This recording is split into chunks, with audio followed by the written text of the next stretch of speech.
जय हो चटपटा महारानी की। राम राम भैया दीदी, आप सभी का हमार नमस्ते। हमारे YouTube channel music with Poonam में एक बार फिर से आप सबका बहुत बहुत स्वागत बा। आज हम चटपटा मैया के एक बहुत सुंदर कथा सुनाई। ये कथा एक जने राजा रानी, उनके राजकुमार और नागिन के बदला के ऊपर आधारित बा। तो आप लोग ध्यान पूर्वक पूरी कहानी सुने, तबे कहानी समझ में आए और तबे कहानी फलो मिलत है। तो पूरी कहानी सुने और कमेंट करके बतावे कि कहानी कैसन लाग। अगर अच्छी लागे तो एक लाइक जरूर कर दइए और ज्यादा से ज्यादा शेयर करिए। चैनल वही ना सब्सक्राइब किए हो तो चैनल को सब्सक्राइब करके घंटी बटन दबा दें, जौने से कि कोनो भी हमारा नया वीडियो आवे तो का नोटिफिकेशन तुरंत आपके पास पहुंचे। आज तक आप सब भाई बहनन हमका बहुत स्नेह सहयोग आशीर्वाद मिला और ऐसे ही भविष्य में भी आप सबका स्नेह सहयोग आशीर्वाद मिलत रहे। यही के साथ कथा प्रारंभ हो जात बात। एक बार सब प्रेम से जयकारा लगावा, चटपटा महारानी की जय। प्राचीन काल की बात है। एक नगर में एक जने राजा रहत रहे, एक जनी रानी रहत रही। तो राजा और रानी के एक ही बहुत सुंदर पुत्र रहा, 1 साल का। राजा के जीवन में कोनो चीज की कमी ना रही, खुशहाल जिंदगी रही। तो एक दिन का बात है कि राजा भ्रमण के लिए निकलन, घोड़ा पे सवार हुई के। तो अपन पूरा नगर के भ्रमण करत रहन, बाग बगीचा फूल फुलवारी हर वहार सब कुछ देखत रहन, अच्छा लागत रहा। तो जात रहन, अचानक में उनके सामने एक ठो बहुत जबरदस्त काला नाग आई है। और जब काला नाग हुए देखें तो हड़बड़ाई है। और हड़बड़ाहट में उनके कुछ ना सुझान, तो अपने घोड़ा के खुर से वह नाग कफन कुचलवाए देन। अब वह नाग का मृत्यु हो गई। यह जैसे वह नाग कफन कुचलवाएन और मृत्यु भय, और तब एक नागिन आई गई। और वो नागिन जोन रही वह नाग का महतारी रही, जो नाग का राजा फन कुचलवाएन है वह नागिन के पुत्र रहा। जब नागिन देखे इसकी वही के सामने राजा कुचलवाए के और ओकरे पुत्र के हत्या कर देहन, तो नागिन बहुत क्रोधित भी भय और साथ साथ बहुत दुखित भय। तो ओकरे चेहरा पे क्रोध और दुख का मिला जुला भाव रहा। नागिन जोन रही बहुत पुरानी रही, इच्छाधारी नागिन रही। तुरंत एक स्त्री के वेश में प्रकट हो गए। अब राजा देखें कि है नगनिया है स्त्री बनी बात, बहुत घबराई गए कि अब मई हमका छोड़े ना। और नागिन भाई बहुत क्रोधित रहा कि दुखी भी रही। तो राजा से कहे कि राजा अबहिन तो का हम कुछ ना करब, लेकिन एक बदला तो हम लेब जरूर। जेका तू मारे है या हत्या के है जेका ई के और ना हमार पुत्र रहा, और ई पुत्र हमार 18 वर्ष को हो रहा। जैसे तू हमारे युवा पुत्र का हत्या के है और हमका इतना बड़ा दर्द दे है, वैसे हम तोहरे पुत्र का हत्या करब। तोहरे पुत्र का हम तब डसब जब तोहार पुत्र 18 साल को हो जाए, तब तुम्हें पता चले कि अपन पुत्र खोवे का दर्द होत है। यह कह के नागिन फिर नागिन के वेश में होई के अपन सरसर सरसर कह के चली गई। अब राजा का काटा तो खून ना।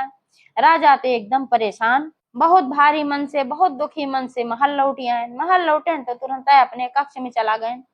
और रानी देखी कि राजा भाई बहुत परेशान है, कभी कभार उदास होत रहन कोनो कारण से, तो तना तो ना परेशान होत रहन। तो जानी गई कोनो न कोनो बहुत बड़ी बात बा। तो उन्हों गई राजा के कक्ष में, तो पूछे लागी कहीं राजा का बात है, ऐसा कौन बात हुई बाकी तू इतना परेशान दिखात है, बहुत दुखी दिखात है। राजा कहन कुछ ना, बस ऐसे कहीं का तोहार तबीयत खराब बा। राजा कहे नहीं परेशान ना हो, हमार तबीयत ना खराब बा। तो फिर रानी अपन पूछे लागी कई होता, लेकिन वह बतावे ना चाहत रहे, सोचत रहे रनियो परेशान हुई जाइए भाई। तो जब रानी बहुत पूछे लागी ना बताएं, तो रानी कही कि तोहका अपने इकलौते पुत्र का कसम है, तू हमें बतावा कि तोरे साथे ऐसा कौन घटना घटी बाय कि तू इतना परेशान है। हमरे मन में बहुत परेशानी, बहुत बेचैनी होत बाटे कि ऐसा का भवा। तो राजा भाई जब पुत्र का कसम दे दी तो बताएं, कहन कि ऐसे ऐसे बात बा। आज सवेरे हम भ्रमण पे गए है, तो हमरे घोड़ा के सामने एक तो बहुत जल्लाद जबरदस्त नाग दिखाई पड़ा।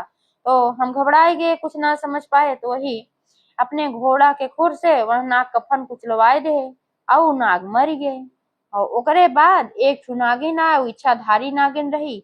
वो कहेस कि हमार पुत्र रहा 18 साल को ही रहा, और जैसे तू हमरे पुत्र के हत्या करके हमें इतना बड़ा दर्द दे है, वैसे जब 18 साल तोहार पुत्र होए, तोहरे पुत्र को हम दंश ले, जौने तुमू को ये दर्द मिले का बदला हम लेब जरूर।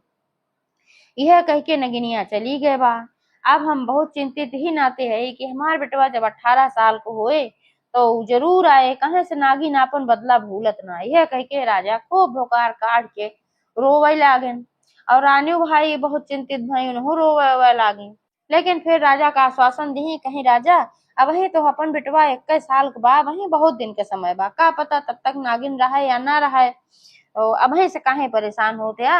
अब वही तो अपन लड़किया अपने लगाई बा, ए नाते से परेशान न हो, जब जौन होए तौन देखा जाए, सब माता रानी के ऊपर छोड़ दिया। तो राजा कहन भाई चला ठीक बा, आप काओ कह सकी थे। धीरे धीरे समय बीते ला। तो ऐसे समय बीतत बीतत 16 वर्ष के समय बीत गया, मतलब 15 वर्ष के समय बीता, राजकुमार 16 वर्ष को हो गए हैं। अब जब 16 वर्ष को हो गए हैं तो अब राजा रानी की मन में चिंता बहुत ज्यादा सतावेला कि अब 2 वर्ष और बचा, 18 साल होए में देखा नगिनिया का करत है, अगर वो जिंदा होए तो बदला ले आए जरूर। राजा रानी बहुत चिंतित रहे लागिन। तो अब 16 साल के हो गए राजकुमार, तो जगह जगह से उनके लिए रिश्ता भी आवे लाग। कहे से बहुत प्राचीन समय में 14 साल, 15 साल, 16 साल में लड़कियन की शादी हो ही जात रही, तो रिश्ता भी आवे लाग। तो राजा मना कही दे सबसे, कहे से भाई वो तो जानत रहन, मान ले अगर नागिन बदला ले आए तो हम सब दो प्राणी एक दुख झेली, काहे केहू बिटिया ले आई और वो के कष्ट के भागीदार बनाई। तह नाते से वो मना कही देत रहन। कहूँ स्वयंवर हो क्यों राजा करे स्वयंवर अपने राजकुमारी खाती, वो ना अपने राजकुमार के भेजत रहन। अब राजकुमार जो रहन वो अपने मने में बहुत ही का सोचे, कहा हमार पिताजी काहे हम स्वयंवर वंबर में कहूँ ना भेजते और ना हमार शादी क्यों आवत बा, तो मानत है का बात है, कुछ तो कारण है जरूर। तो एक दिन राजा से प्रश्न कहन राजकुमार, कहन पिताश्री हम आपसे एक प्रश्न करे चाहिए थे। तो राजा कहन पूछा बेटवा, का पूछे चाहत है, बेहिचक पूछा। तो कहन का हमरे सुंदरता में कोनो कमी बा, कि हमरे शौर्य पराक्रम में कोनो कमी बा।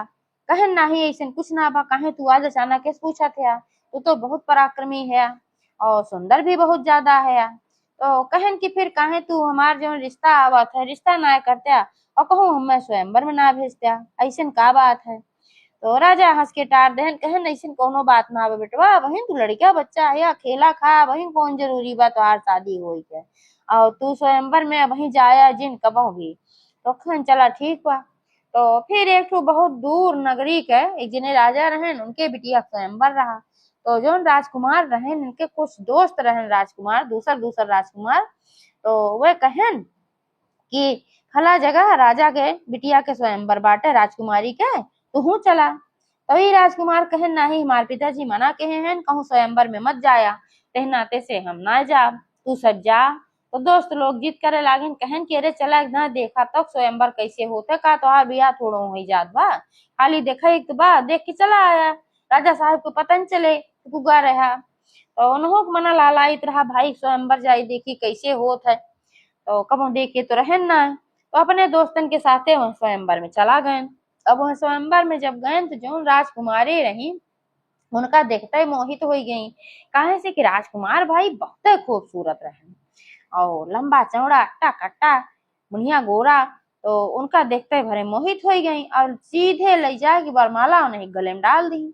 अब जब उनके गले में बरमाला डाल दी तो बेचारो बहुत परेशान हो गए। परेशान ऐसे हुई कि हमारे पिताजी मना के रहे, अब हम कौन जवाब दे, लेकिन अब का करें, बरमाला डाल दे ही। तो अब सभी मान ले इसके वही लड़का से शादी होए। अब जो लड़की के बाप रहन राजकुमारी के, वह राजा के यहाँ प्रस्ताव लेके आए, मार गिफ्ट उपहार कुल खरीद के लेके और लेके आए, कहन की अब तोहरे बिटवा का हमार बिटिया अपन वर चुने बा, वरमाला डाले बा गले में, तो अब शादी करे चाहिए। अब एका सुनन राजा तो बहुत आश्चर्यचकित हैं, अपने राजकुमार से पूछन, कहन का ये सच है। राजकुमार सिर झुकाए के हाँ में सिर हिलायन, कहन हाँ पिताजी हमसे ही गलती भय बा। तो कहे तो का मना के रहे लेकिन तू चला गया। तो राजकुमार कहन हाँ पिताजी हमसे गलती भय बा, बेके सचा चाहे जो तू दिया, हमार दोस्त लोग कहन तब हम चला गए। अब राजा तो बहुत परेशान भैन कि भाई उम्र तो हमरे लड़का के शादी होएंगे बा और सौखो रही कि हमरो लड़का के शादी होए धूमधाम से, लेकिन एक संकट तुम्हारा वह शादी ना कर रहे। सोचें जब 18 साल के बीत जाए समय, अगर माता रानी कृपा से हमारा लड़का सुरक्षित रह गए तो 18 साल के बाद हम शादी करब। तो जो राजा साहब रहन, जो राजकुमारी के पिता रहन, उनसे साफ साफ मना कर देन, कहन नहीं हम शादी ना कर सके अपने राजकुमार के तोहरे राजकुमारी के साथे। वह कहन ऐसे काहे, आखिर हमरे राजकुमारी में कौन कमी बा, हमार राजकुमारी बहुत सुंदर है, तोहार राजकुमार देखे हैं। तो राजा कहन सुंदरता के बात ना बा, कुछ ऐसा कारण बा। तो वह पूछे लागिन, कहन भाई कारण बतावा है, कहे से बिना कारण जाने तो हम ना जा। तो फिर वह कारण सारा बताए न, ऐसे ऐसे बात रही और नागिन बदला ले आए जरूर। यही मारा ना करता है भाई, हमरे सबके जिंदगी बेकार है ये बा। अगर हमरे सबके सामने हमरे लड़का कुछ हो जाए तो कोनो लड़की आए वो जिंदगी बेकार होए का हम ना चाहे। अब तोहरे बिटिया के शादी होए तो साल 2 साल बाद हर बिटिया विधवा हो जाए तो का अच्छा लागे। तो उन्हों कहे नहीं भाई अच्छा तो ना लागे, तो गए अपने घरे राजकुमारी से कहे लागन ऐसे ऐसे बात बा है नाते से वह राजकुमार से तोहार शादी ना हो सकत, तोहार स्वयंवर फिर से होए। राजकुमारी कही नहीं पिताजी, हमारे सबके संस्कृति में हमारे सबके धर्म में अगर जेका पति के रूप में हम चुन ले तो फिर वही से हमें शादी करेक बा। अब हम दूसरे केहू के बारे में सोच ना सके, सोचब भी पाप बा, ते नाते से हम और कहूँ शादी न करब न दूसर स्वयंवर करब। अगर करब तो वही राजकुमार से हम शादी करब। अब राजकुमारी के पिता भाई जो रहन बहुत संकट में पड़न, फिर आयन राजकुमार के पिता के लगे कहन हमार राजकुमारी मानत ना है, ऐसे ऐसे कहा था। तो जब कहन राजा भाई ना मानत है तो अब काव कही जा सका था, चला शादी की तैयारी करा। शादी की तैयारी होगी, शादी होगी। अब शादी होगी, राजकुमारी आई गई घरे, साल भर तो बढ़िया से बीता। और चटपटा मैया को बहुत बड़ी पुजारी रही, वह हर सुख सोमवार चटपटा मैया को सौगैली खियावत रही और नियमित रूप से चटपटा मैया को वह पूजा करत रही। ऐसे ऐसे साल भर समय बीत गए, फिर और समय बीत गए तो 6 महीना का समय बचा। अब 6 महीना का समय बीत गए, 3 महीना का समय बीता। जैसे जैसे दिन नचकात रहा तैसे तैसे राजा और रानी के जीव एकदम गाढ़े में परत रहा। और जो राजकुमारी शादी हुई के आए रही उन्हों भाई संकट में परत रही के इतने दिन बचा बा, कहूँ नगिनिया आवे न काट उठ ले। और राजकुमार नाग पंचमी के दिन पैदा भर रहन है, तो नाग पंचमी के दिन 18 साल पूरा होए वाला रहन। तो अब नाग पंचमी धीरे धीरे 1 महीना बची, तो अब राजकुमारी और टेंशन में आई गई कि अब तो 1 महीना बचा बा, अब कैसे का होए। रोज दिन रात परेशानी में पड़ी रहे राजकुमारियों और राजो रानी।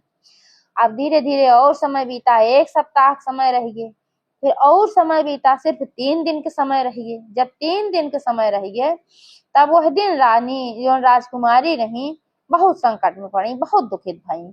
वह दिन खाना पीना वह छोड़ दी, उनके गले से एक निवाला ना उतरत रहा। राजा रानी भी खाना पीना ना खा पावत रहन, ना कुछ खाई ना कुछ पी, और पूरा दिन वैसे रह गई और राती की रोवत रोवत सो गई, रोवत। तो अगले दिन सवेरे एक टाइम फुलवारी में गई, वह फूल चुने पूजा पाठ के लिए। चटपटा मैया की पूजा और सबके पूजा पाठ करत रही और फूल चुना करत रही, रोवा करत रही। उनके आंखी से अश्रुधारा झरत रहा, झरझर झरझर, ये सोच के कि 2 दिन बाद देखा का होत है। तब तक चटपटा मैया एक ठो बुढ़िया माई के वेश में वह आई के प्रकट हो गई। एक ठो सोटी ले रही, कमर हल्की सी झुकी रही और बाहर उनका सफेद सफेद एकदम पूरा पक्का पक्का बाल रहा, बाहर उनका खुला रहा, पीली पीली एक ठो साड़ी पहने रही। फुलवारी में आई, कहीं हे पुत्री तुम्हें कौन कष्ट बा, तू फूल तोड़ा करता हो, इतना रोवत काहे हो। तब और फूट फूट के रोवे लागी। कहीं हे बुढ़िया माई तू का करबू जान के, तू हमार कष्ट का दूर कर देबू। तो रही चटपटा मैया, कहीं हाँ पुत्री तू बतावा तो हर कौन कष्ट बा, शायद हम तो हर कष्ट दूर कर दे। तब वो कहीं कि नहीं हमार कष्ट ऐसा बा कि क्यों ना दूर कर सकत। तो कहीं का चटपटो माता तो हर कष्ट ना दूर कर सकती। तब उनके दिमाग में आया हाँ चटपटा माता को हम रोज पूजा पाठ करी थे और पूरा भरोसा भी करी थे, तब हम काहे इतना परेशान है। तो फिर बुढ़िया माई कहीं अगर चटपटा माता तुम्हें भरोसा बाय तो ई भरोसा तू रखा कि तुहार संकट दूर हो जाए, पहले तू संकट बतावा। तब वो कहीं कि हे बुढ़िया माई ऐसे ऐसे बात बाय, अब 2 दिन और बचा बा नाग पंचमी का। नाग पंचमी के दिन नागिन आए और हमरे सुहाग का डंस ले, हमरे सुहाग के ऊपर खतरा मंडरात बा, यही मारा हम इतना रोवत है, हम इतना चिंतित है। तो बुढ़िया माई कहीं अब तुम्हें चिंता करे कोनो जरूरत ना बा, चटपटा मैया पूरा भरोसा रखा, तोहरे सुहाग पे आँच न आए, जैसे जैसे हम बतावत है वैसे वैसे खाली तू करा। राजकुमारी कहीं बतावा बुढ़िया माई, जौन भी बताइबू हम ओका जरूर करब, चाहे जौन हो, चाहे कितनो कठिन से कठिन काम हो तब हम करब। तो कहीं नहीं बहुत कठिन काम ना बा, ऐसा करा कि तू ढेर सारा मंगाए ला धान एक लावा और कच्चा दूध मंगाए ला ढेर सारा, और छोट छोट भरुका मंगाए ला, और वही छोट छोट भरुका में लावा दूध दूध दूध भरुका भर के पूरा जहां जहां पहुंच सका उतनी दूर पे धैर्य और अपने महल के आवे के रास्ता में भी धई दा जौनी ओर तोहरे महल में जोने रास्ता आई जात है महल की ओरी, वह रास्ता में एकदम नजदीके तक जहाँ महल तोहार खत्म होता है वहीं से थोड़ा दूर पे रख दिया। और कहीं ऐसे का होए, कहीं तू रख दे तो बताई, ऐसे जब तू रख देबू तो नागिन आए, जब नागिन आए डसे खातिर एका कुल आपन जब खाए पी ले, नागिन के दूध अलावा नागिन के बहुत पसंद बा, यही मारा नाग पंचमी के नागिन और नाग के लिए दूध अलावा चढ़ावा जाता है। तो तू यह कुल रखे रहबू तो नाग नगिनियों जब आई है तो खाए पी ली है तो वह संतुष्ट हो जाई है, तब वह वरदान दी है। अब अपने वरदान में तो अपने सुहाग के रक्षक वचन मांग लिहू, और जब सुहाग के रक्षक वचन दे दी है तो फिर वह कहाँ दंस पई है तोहरे सुहाग का, कहीं न अच्छा बुढ़िया माई तोहार बहुत बहुत धन्यवाद है कह के चटपटा मैया वहां से मुस्किया के चली गई। अब राजकुमारी आई और अच्छे से पूजा पाठ की, चटपटा मैया का मनौती मानी, कहीं हे चटपटा मैया अब हमरे सिंदूर लाश तोहरे हाथे में बा, तू हमार सिंदूर तू ही बचायू। और राजा रानी से कहिन कि ऐसे ऐसे आज इतनी बुढ़िया माए मिली रही और यह कहीं है खूब ढेर सारा धान निकलावा, खूब ढेर सारा कच्चा दूध के व्यवस्था कराए दिया। नाग पंचमी के दिन हम बड़े सबेरवा का चारू ओर रखब। तो राजा रानी कहने में कौन बड़ी भारी बात बा, हम एक दिन पहले में व्यवस्था कराए देवे, परसों नाग पंचमी हम कल शाम तक सारी व्यवस्था कराए दे। कहीं ठीक बा, तो अपन सारी व्यवस्था हो गे। अब सारी व्यवस्था हो गे तो वह दिन 3 बजे रात की उठी। अब अपने पति से कहीं कि आज के दिन तू कहीं भी बाहर निकले जिन तू घरे के अंदर खाली रहा। कहन ठीक बा, तो अब वहाँ गई अपन चारों ओर उनके नौकर चाकर भी ले आए ली साथे में, जहाँ जहाँ पहुंच पाई दूध लावा भरुका में भर भर चारों ओर धई दी, और महल आवे के रास्ता में बहुत सारा धई दी। जब सबेर हो गए तो नगिनियो अपन उठी सोचिन कि अब राजा के जोन बेटवा बा राजकुमार वो 18 साल का पूरा हो गया, अब हम चलब अपन बदला आज हम लेब जरूर, इतना दिन के इंतजार आज हमार खत्म हुए। नगिनियो अपन गुस्से में भरी फन फन फन फन करत की निकरी राजा के महल की तरफ, और चारों ओर देखी रास्ता में जहाँ देखा तहाँ दूध लावा धरा रहा। अपन खाद पियत आई महल के रास्ता में आई, यूं अपन खूब दूध लावा भरकम भर भर धरा रहा, यूं अपन खूब खाई पी और खाई पी तो एकदम बढ़िया उनके पेट भर गया, बहुत संतुष्ट हो गई। तो अपने इच्छाधारी नागिन रावे की अपने स्त्री वेश में आई गई और कहिन कि ई इतना व्यवस्था अच्छा के कहे रहा दूध हो लावा कर, जे व्यवस्था कहे रहा ओकरे ऊपर हम बहुत प्रसन्न है, ओका हम वरदान दे चाही थे ऊ सामने आवे। तो वहीं थोड़ी दूर पे जो राजा बहू रही वो वहीं छिपी रही और राजो रानी अपन थोड़ी थोड़ी दूर पे छिपा रहे। तो वही आए के हाथ जोड़ के नागिन के सामने खड़ी हो गई, उनका प्रणाम की उनके चरण में और कही हे नागिन माता ये सारी व्यवस्था हमरे है, अगर हमरे तुच्छ व्यवस्था से तू प्रसन्न हो तो ही वरदान हम इनके दिया। तो कहीं हाँ पुत्री अगर तू ये व्यवस्था के होती वरदान तो इनको मिले, मांगा का चाही तुम्हें जवन कहबू हम तवन दे। तो वह कहीं एक दान सोच लिया नागिन माता जवन हम मांगा तवन देबू ना, कहीं बिल्कुल दे भाई जवन तू मांगा तवन दे। तो वह कहे कि हम आज ये वरदान मांगे थे कि हमें अटल सुहाग का वरदान दिया, हम जब तक जी सुहागिन रही सुहागिने मरी हम। और दूसरा वरदान हमें ये चाहिए कि हम पुत्रवती होई, आज तक हमरे कोनो लड़किया बच्चा ना पैदा भवा। नागिन कहीं तथास्तु, दोनों वरदान हम तोहका दे तोरे पुत्र भी पैदा हुए और तू सदा सुहागन रहबू। तो जौन वह राजकुमारी रही भाई बहुत प्रसन्न भाई, राजो रानी बहुत प्रसन्न भैन। ओकरे बाद फिर नगिनियों कहीं कि अब हम जाए द हम अपने काम पे जाए बा। तो वह कहीं कहाँ जाए बा, जो राजकुमारी रही कहीं राजा के महल में हम जाए बा, आज हमार बहुत साल का बदला बा ओकर बदला हम पूरा करब, हमरे करेजे तब ठंडक मिले। कहीं कैसन बदला नागिन माता, तो बताइन कहीं नहीं है बात बा। कहीं ने नागिन माता जे का तू डन से जात हो वही हमार सुहाग है, अब वही तू हमका हमार सुहाग का वरदान दिहू पुत्रवती हो वरदान दिहू, तू अगर उनका डंस लेबू तो तोहार वचन तो झूठा हो जाए, फिर दुनिया में कबो क्यों तोहरे वचन के कदर न करे तोहरे वरदान के कदर न करे। तनगनियो कहे हे पुत्री एका तू पहले बताए हो तू ये तो बहुत अनर्थ हो है, हम इतना दिन से इंतजार करते ही कि बदला हम ले, राजा हमें जैसन कष्ट दे रहे वो कष्ट हम राजो को दे चाही थे। तो पतहियो कहे लेकिन नागिन माता तू राजा कष्ट दे चाहत हो, ठीक बा, राजा से गलती है, लेकिन वह महतारी कौन गलती? अगर तू राजकुमार के डंस लेबू तो राजकुमार के जौन माता हई उन कितना कष्टित हुई हैं। तू एक माता हो तो का एहसास बा कि पुत्र खोवे के कितना कष्ट होत है, तो का तू वह कष्ट दूसरे माता के दे चाहत हो? और दूसरी चीज, हमार में कौन कसूर बा? अगर तू उनका डंस लेबू तो हमार सुहाग नष्ट हो जाए। एह नाते से हे नागिन माता, हाथ जोड़ के तुमसे हम विनती करत हई कि बदलक भावना छोड़ दिया। तो वही चटपटा मैया का भी आशीर्वाद रहा, नगिनियों को मन बदल गए। कहीं जा पुत्री, तोहरे नाते आज हम बदला ना ले, जा तोहार सुहाग अमर रहे। सही कहा हो कि अगर हम तोहरे सुहाग का डंस ले तो है कष्ट होए, वह महतारी कष्ट होए। राजा तो बहुत गलत काम कहे रहन, लेकिन का हमार फिर पुत्र वापस थोड़ी आई जाए, वो कष्ट तो हमका आजीवन रहे। यह कह के नगिनियों मुंह से चली गईं। अब नगिनियों मुंह से चले गए, भाई राजा और रानी प्रसन्न हो गए, और जो राजकुमारी रही उन्हों प्रसन्न हो गई। ओकरे बाद पूरे नगर के जितनी सुहागिन रही सबको बुलाए के राजा रानी राजकुमारी सब मिल के दुरदुरिया चबवावत गन, और चटपटा मैया जय जयकार होए लाग। जैसे चटपटा मैया इनके सुहाग के रक्षा की वैसे सबके करें। जे कथा सुनावे वहू कहे, जे कथा सुने वहू कहे। एक बार सब प्रेम से जयकारा लगावा। चटपटा महारानी की जय।